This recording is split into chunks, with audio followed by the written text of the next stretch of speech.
మన కూడా హృదయపూర్వక ధన్యవాదాలు. మీలో చాలామందికి తెలుసో తెలియదో నాకు తెలియదు, కానీ మేము మెడ్రాస్ నేను దగ్గరుండి ఒక కరస్పాండెంట్ ఉండేవాడు. చాలామంది అభిమానులు లెటర్, అప్పుడు ఫోన్స్ లేవు, లెటర్స్ రాస్తే ఆ లెటర్స్కి సమాధానం ఇస్తూ ఆ సినిమాకు సంబంధించిన సమాచారం చిరంజీవి గారి ఫోటోగ్రాఫర్ ఇవి దగ్గరుండి చూసుకునేవాడు. సో అలాగా ట్రావెల్ చేస్తుండగా ఆఖరికి మేము 1993 or 94లో హైదరాబాద్ వచ్చాం, ముగ్గురు మునగాళ్ళు సినిమా తీయడానికి. ఆ టైంలో అభిమానులందరూ ఉన్నారు, కానీ ఎవరు కూడా ఒక యూనిటీగా కానీ ఒక బలమైన శక్తిగా కానీ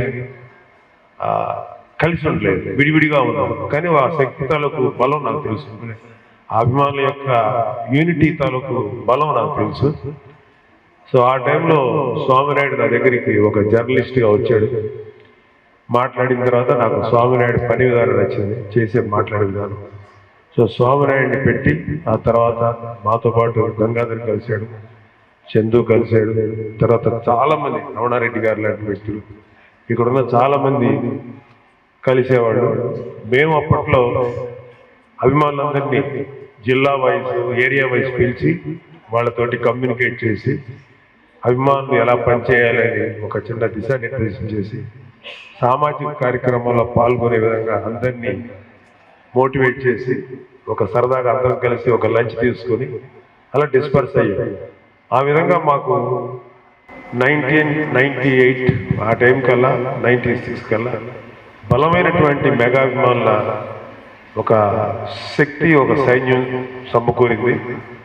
సో అందుకని నాకు వ్యక్తిగతంగా నేను ఇటు చిరంజీవి గారికి, పవన్ కళ్యాణ్ గారికి, మిగిలిన మా హీరోలందరికీ ప్లస్ వర్సెస్ మన అభిమానులందరికీ ఒక చిన్న బ్రిడ్జ్ లాగా ఉండేవాడిని. సో మీ అందరితో నాకు వ్యక్తిగతంగా చాలా పరిచయం. నేను అభిమానులు ఎందుకు ఇష్టపడతాను అనేదానికి ఒకటే మాట. నేను క్లోజ్గా అబ్జర్వ్ చేస్తున్నప్పుడు మేము బయటకు వచ్చిన, అంటే మేము చిరంజీవి గారు, పవన్ కళ్యాణ్ బయటకు వచ్చిన పాపం వాళ్ళు ప్రతి ఫస్ట్ డే సినిమా రిలీజ్ అయినా ఏయో బ్యానర్లు కట్టి, కొంతమంది ఏమో అన్నదానాలు చేసి, కొంతమంది రక్తదానాలు చేసి, ఇలా ఎంతో చేసేవారు. సో ఇలా చేసే అభిమానులు ఎన్నోసార్లు మా కళ్ళ ముందు తోపులాటకు గురయ్యో. సో మా మనసు చాలా బాధపడేది. అప్పుడు వాళ్ళు ఎంతో కష్టపడి వచ్చారు, వాళ్ళకి కొంతమందికి ఇలా జరుగుతుంటే మేము ఇది మన పవన్ కళ్యాణ్ గారు చూసి అప్పట్లో అసలు 100 days ఫంక్షన్స్ చేయటం మానేసి, పవన్ కళ్యాణ్ గారి సినిమా ఎన్ని సినిమాలు సూపర్ హిట్స్ ఉన్నా ఈ ఫ్యాన్స్ వీళ్ళు పడే బాధ వాళ్ళేమో అలాగ ఆపలేము అభిమానాన్ని. సో ఓకే, మనం ఫంక్షనే చేయకపోతే పోద్దు కదా, వాళ్ళకి ఎటువంటి ఇబ్బంది ఉండదని ఆలోచించి 100 days ఫంక్షన్స్ ఏమీ చేసేవాడు కదా పవన్ కళ్యాణ్. అది ఆయనకి మీ మీద ఉన్నటువంటి ఇష్టం, ప్రేమ. సో ఈ ఓవరాల్ ప్రాసెస్లో చిరంజీవి గారు ప్రజారాజ్యం పార్టీ పెట్టడం, దాంట్లో మన మెగాభిమానులందరూ ప్రజారాజ్యం కార్యకర్తలకు చాలా చురుగ్గా పాల్గొన్నారు. సరే, మనకున్న కాలమాన పరిస్థితుల దృష్ట్యా ప్రజారాజ్యం పార్టీని కొన్ని తప్పని పరిస్థితులు కాంగ్రెస్లో విలీనం చేసినప్పుడు మొట్టమొదటిగా బాధపడింది పవన్ కళ్యాణ్ గారు. ఆయన అయితే ఆ విలీనం చేసే టైంలో ఆయన దానికి దూరంగా ఉండి, లేదు మనల్ని నమ్మి మనతో ట్రావెల్ చేస్తున్న ప్రతి ఒక్కరికి, ప్రతి కార్యకర్తకి న్యాయం చేయాలి, వాళ్ళ వైపు నిలబడాలని చెప్పి, ప్లస్ రాష్ట్రం తాలూకు సమస్యలు అప్పటికే మన దేశంలో, మన రాష్ట్రంలో ఈ పొలిటికల్ పార్టీ పీడిస్తున్నటువంటి రాష్ట్రంగా చూసి మన ప్రజలకు ఏంటి న్యాయం చేయగలుగుతాం, ఎలా చేయగలుగుతాం, వాళ్ళ లివింగ్ కండిషన్స్, జీవన ప్రమాణాలు ఎలా మెరుగుగా చేయాలని చెప్పి చాలా కాలం పాటు ఆలోచించి 2014లో జనసేన పార్టీ పెట్టారు. ఆ రోజు నుంచి ఈ రోజు దాకా ఆర్నిసలు శ్రమిస్తూనే ఉన్నారు మన పవన్ కళ్యాణ్ గారు.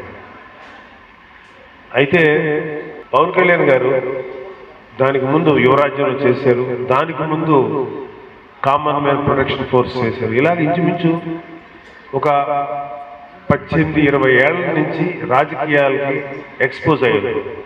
సో ఇప్పుడు పవన్ కళ్యాణ్ గారు ముందుకు ఇంకా 2019లో అత్యంత నిరాశాజనకమైన ఫలితాలు వచ్చి కూడా పట్టు వదలకుండా ఈ రోజు కూడా యుద్ధం చేస్తున్న వ్యక్తి పవన్ కళ్యాణ్ గారు. లైఫ్లో సక్సెస్ వచ్చినప్పుడు చాలా థ్రిల్లింగ్గా ఉంటుంది, చాలా ఎక్సైట్మెంట్ ఉంటుంది. మీరందరూ కూడా చిన్న విజయం పెద్ద విజయం లైఫ్లో సాధించండి, ఆ ఎక్సైట్మెంట్ ఉంటుంది. అదే ఫెయిల్యూర్ వస్తే చాలా డిసప్పాయింట్మెంట్ ఉంటుంది, మనందరం అనుభవించింది. కానీ జనసేన అనే పార్టీ ఎలక్షన్స్లో పాల్గొని ఇంచుమించు ఒక్క సీటు కూడా రాకుండా ఉంటే కొన్ని వేల మంది వేల మంది కార్యకర్తలు, ఆ రోజు లక్షల మంది కార్యకర్తలు, లక్షలాది ఓటు వేసినటువంటి వాళ్ళందరినీ మనం డిసప్పాయింట్ చేసేవే, మనం అనుకున్నది సాధించలేకపోయాం అనుకున్నప్పుడు మీరు నమ్ముతారు. అలాంటి పరాజయాలు డిప్రెషన్ ఒక మనిషికి ఉంటే ఎట్లుంటుందంటే, అంటే మేము సినిమాల్లో కూడా చూస్తుంటాం కదా, మా ఫెయిల్యూర్ అయితే ఎలా డిప్రెస్ అవుతాం. అలాగా ఒక పెద్ద పొలిటికల్ ప్రాసెస్నే మేము ఫెయిల్యూర్ అయ్యాం 2019లో. మీకు అలా ఫెయిల్యూర్ అయినప్పుడు ఒక వ్యక్తి ఎన్ని రోజులు డిప్రెషన్ ఉంటాడు మీకు ఊహకూడదు. చాలామంది రోజుల తరబడి నెలల తరబడి కూడా డిప్రెషన్లోకి వెళ్ళిపోతారు, మళ్ళీ కూడా తీసుకుని వస్తారు, అది వేరే విషయం. ఒక్క పవన్ కళ్యాణ్ గారు డిప్రెషన్లోకి వెళ్ళలేదు, ఓన్లీ ఫెయిల్యూర్ విన్నారైనా తెలిసింది కేవలం 15 నిమిషాలే, 15 మినిట్స్లో okay let's go for N interview 15 నిమిషాలు పెట్టారు. అయితే అప్పుడు మీకు అంటే మనం సక్సెస్లో ఉన్నప్పుడు బలంగా ఉన్నప్పుడు ప్రతి వాళ్ళు నేనే మీకు చెప్పి చేశాను, నా వల్లే మీరు నేను ఇచ్చిన సలహాల వల్లే అని చెప్పుకుంటాను. ఫెయిల్యూర్ అయినప్పుడు ఎలా పొడుస్తారో నా కళ్ళారా నేను కూడా అనుభవించాను. ఒక కళ్యాణ్ బాబుతో పాటు నేను 2019లో నర్సాపురం ఎంపీగా నిలబడినప్పుడు మనం అంటే తెగ అభిమానించే ఒక గ్రూప్ వాళ్ళ నాయకుడు వచ్చి ఫెయిల్యూరు ఇలా కాదండి మీరు ఇలా చేయాలి. ఎప్పుడు కూడా ఫెయిల్యూర్ అయినప్పుడు నేనైతే ఫెయిల్యూర్ అయిపోయిన ఎవరైనా కనుక ఫెయిల్యూర్ అయితే ఆ వ్యక్తిని ఎప్పుడు విమర్శించను, ఆ వ్యక్తిని ఎప్పుడు కమా నెక్స్ట్ మళ్ళీ ఫైట్ చేద్దాం లేగు అంటాం తప్ప. కానీ మమ్మల్ని కుళ్ళ పొడిచారు, ఒక్కొక్కరు కుళ్ళ పొడిచారు, మేమేం భయపడలేదు. ఇంకా నన్నే అంత చేశారంటే పవన్ కళ్యాణ్ గారికి ఎంత రేంజ్ ఆఫ్ ప్రజలు వచ్చారు. అయినా సరే ఆయన ఏమి మొక్కవరు, ఎందుకంటే ఆయన ఒక 5 ఏళ్ళ ఎలక్షన్స్ కోసం 10 ఏళ్ళ ఎలక్షన్స్ కోసం కాదు, 25-30 సంవత్సరాల మీ భవిష్యత్తు కోసం నిలబడిన వ్యక్తి ఆయన. సో ఆయన డిసప్పాయింట్ అవ్వాల, కాకపోతే అలా సైలెంట్గా కూర్చోరు. అలా చాలా సందర్భాల్లో పవన్ కళ్యాణ్ గారు చెప్పుకుంటారు, గుర్తుందో లేదు, సుగారి ప్రీతి ఒక చిన్న పాప 16 ఏళ్ళ పాప, ఆ పాపను దారుణంగా అత్యాచారానికి గురి చేసి చంపేసి ఆ కేసు జరుగుతుంది. తల్లి పోరాడుతుంది, సుగాలి ప్రీతి తల్లి. మేమందరం 2019లో ఇలా ఓడిపోయి ఉన్నప్పుడు పవన్ కళ్యాణ్ గారి దగ్గరికి వచ్చింది అడమ్మ, అన్న మా పాపకి ఇట్లా అన్యాయం జరిగింది, మీరు కొంచెం వాయిస్ అవుట్ చేయండి, మీరు మాట్లాడితే ఒక న్యాయం జరుగుతుంది అంటే. ఆల్రెడీ ఇప్పుడు మాట్లాడినా కూడా రెండోసారి కూడా మాట్లాడమని అడిగినప్పుడు చుక్కే మాట్లాడి నేను ఫెయిల్యూర్ అయ్యానమ్మా, నేను ఎట్లా వచ్చి మాట్లాడను, సరే చూద్దాం, జనాలు నన్ను యాక్సెప్ట్ చేయలేదు కదా 2019లో, సరే చూద్దాంలేమ్మా వెళ్ళు అన్నాడు. ఏదో ఒకరోజు వెళ్ళిపోయిన 1 or 2 డేస్కో 3 డేస్కో తిరిగి మోటివేట్ అయ్యి కర్నూలు వెళ్తే లక్షల మంది ప్రజలు ఆయనకి బ్రహ్మరథం పెట్టారు. అంటే అప్పుడు మాకేమనిపించిందంటే ఇంకా ధైర్యం వచ్చింది, అపజయాలు మమ్మల్ని ఏమీ చెయ్యలేవు, వీ డోంట్ కేర్, మనం ముందుకే వెళ్తామని చెప్పి ఆ రోజు పవన్ కళ్యాణ్ గారు నిర్ణయించుకుంటే దాని ద్వారా అక్కడి నుంచి భవన నిర్మాణ కార్మికుల ఇష్యూ, మత్స్యకారులకు సంబంధించిన సమస్యలు కానీ ఇలా అనేక కులాలకు సంబంధించి అనేక వర్గాలకు సంబంధించి అనేక ప్రాంతాలకు సంబంధించిన విషయాలు ఎన్నో సార్లు రాజధాని అమరావతి రైతుల విషయంలో పోరాడారు. ఇలాగా ప్రతి ఒక్కళ్ళ కోసం ఆ రోజు నుంచి ఈ రోజు దాకా ముందుకు వెళ్తూనే ఉన్నాం. అపజయం మమ్మల్ని ఎప్పుడు నిరాశకు గురి చేయాలి అంటే చాలామందికి తెలిసిన ఒక విషయం ఏంటంటే, ఒక రాజకీయ నాయకుడు ఈ ఎలక్షన్స్ కోసం పోరాడతాడు, ఒక గొప్ప నాయకుడు రాబోయే తరాల భవిష్యత్తు కోసం పోరాడతాడు. పవన్ కళ్యాణ్ గారు అలాంటి నాయకుడు. సో ఇక్కడ వెళ్ళినప్పుడు నేను చూసింది చెరుకు రైతుల సమస్యలు చూశాను, షుగర్ ఫ్యాక్టరీ సమస్యలు చూశాను, వాటర్ ఇష్యూస్ చూశారు, సాగునీరు ఇష్యూస్ చూశారు, తర్వాత నదులకు సరైనటువంటి జనాలు ట్రాన్స్పోర్ట్ చేయడానికి కావాల్సినటువంటి సదుపాయాలు లేవు, అన్ని చోట్ల నెగ్లెక్ట్ చేయబడింది. ఇది నాకు ఒక రకంగా నాకు నేర్చుకున్నాను. నాకు అన్నీ తెలుసు అని నేను చెప్పలేను, కానీ డెఫినెట్గా నేర్చుకున్నాను. అలాగే ఇవాళ మనం ఈ రాష్ట్రాన్ని బాగు చేయాల్సిన అవసరం ఎంతైనా. ఎందుకంటే రాబోయే ఈ జనసేన టీడీపీ అలయన్స్ ప్రభుత్వంలోనే ఆ మార్పు వస్తుంది. ఎందుకంటే అంత మార్పు రావడానికి కారణం ఏంటంటే ఆ జనసేన టీడీపీ అలయన్స్ ప్రభుత్వంలో పవన్ కళ్యాణ్ గారు లాంటి ఒక ప్రతిభావంతుడైనటువంటి ప్రభావశీలి అయినటువంటి ఒక గొప్ప లీడర్ ఉండబోతున్నాడు. కాబట్టి గొప్ప మార్పు వస్తుంది. ఇది దయచేసి ఒక్క విషయం మాత్రం మీరు మనస్ఫూర్తిగా నమ్మండి. ఈ కుళ్ళిపోయిన వైసీపీ ప్రభుత్వాన్ని గద్దె దించాలి సార్, వేరే ఆప్షన్. అక్కడే చెప్తున్నాడు ఒక్కరు అతని ఇక్కడ మీ మీరు తప్పుగా ఫీల్ అవ్వకండి, మీ ఎమ్మెల్యే పేరు నా నోటితో పలికి నా నోరు పాడు చేసుకోవడానికి ఇష్టం లేదు, అతని పేరు కూడా పలకాలి. అంత వరస్ట్ ఫెలో, అంటే అనేక మంది వరస్ట్ ఫెలోస్ ఉన్నారు వైసీపీలో. అంతలో విస్తన్నపేట భూముల్ని కుంభకోణం చేశాడని ఇక్కడ చెప్తున్నాడు. 300 కోట్ల రూపాయల భూమి కుంభకోణం. వీళ్ళు ఒకటి గుర్తుపెట్టుకోవాల్సింది ఏంటంటే, భూమి ఈ ల్యాండ్ నాది, ఈ ప్రాంతం నాది అని చెప్పుకోకూడదు. ఈ భూమికి మనం చెందుతాం కానీ మనకి భూమి చెందదు. ఇది ఒక విషయం గుర్తుపెట్టు. మనం పోయిన తర్వాత ఇది ఇంకొకటి సొంతం అవుతుంది. ఇది ఓన్లీ టెంపరీ. నాకు ఒకటే క్వశ్చన్ ఏంటంటే, కొన్ని వందల ఎకరాలు కబ్జా చేస్తున్నారు కదరా మీరు చచ్చిపోతే పాతి పెట్టడానికి 6 అడుగుల కన్నా మించి అవసరం ఉంటుందా? ఓకే 6 ఫీట్ కంటే అవసరం లేదు. అయినా సరే ఆత్మ ఈ భూమి అంతా నాకు తీసుకోవాలి, ఇక్కడ ల్యాండ్ అంతా ఆక్రమించుకోవాలి. లేకపోతే మంచి చెరుకు ఫ్యాక్టరీస్ ఉన్నాయి, దాని తాలూకు ల్యాండ్స్ ఉన్నాయి, అవి ఆక్యుపై చేయాలి. సస్తారు, అరగదు, గొంతు కట్టబడి చేస్తారు. ఇంతమంది కొన్ని లక్షల మంది, కోట్ల మంది పేద ప్రజల ఉసురు మామూలుగా చాలా స్ట్రాంగ్ అవుతుంది. గుర్తుపెట్టుకోండి. ఎంత వరస్ట్ గవర్నమెంట్ అంటే మీకు గుర్తుపెట్టుకోండి, మనకి భారతదేశానికి స్వతంత్రం వచ్చిన తర్వాత ఇంత చెత్త రాష్ట్ర ప్రభుత్వం ఇంతవరకు రాలేదు. భారతదేశ ప్రభుత్వం ప్రతి వాడు వాళ్ళ ప్రజలకు ఆ స్కీములు అంతా చేస్తారు, ఈ స్కీములు ఎవరికి ఇవ్వరు. ఎవరు డబ్బది? తినే తిండి కాడి నుంచి, కట్టే బట్ట దగ్గర నుంచి, కట్టే ప్రతి విషయంలోనూ మీరు ట్యాక్స్లు వేసి లక్షల కోట్ల రూపాయలు సంపాదించి ఆ డబ్బు ఇస్తున్నారు. కొద్దిగా కొంత ఇస్తున్నారు పథకాల పేరు మీద.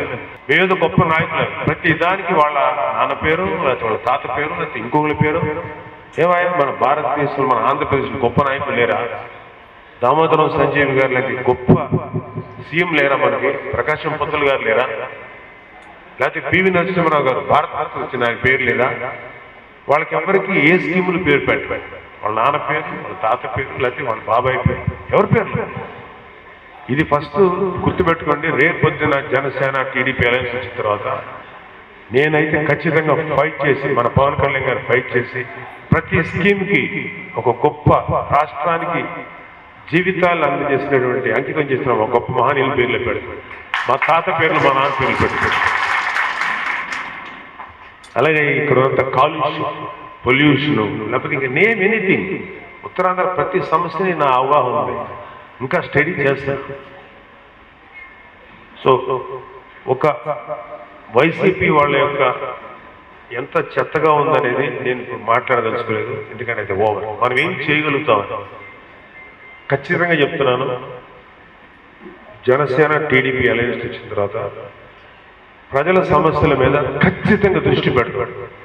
నేను వెళ్ళే ట్రావెలింగ్లో నాకు గమనించింది ఏంటంటే, ప్రజలు మాకు దోచిపెట్టండి, లేకపోతే మాకు ఏదేదో బంగాళాలు, ఆకాశ భవనాలు కావాలి, లేకపోతే కోట్ల రూపాయలు కావాలని కోరుకోవట్లేదు.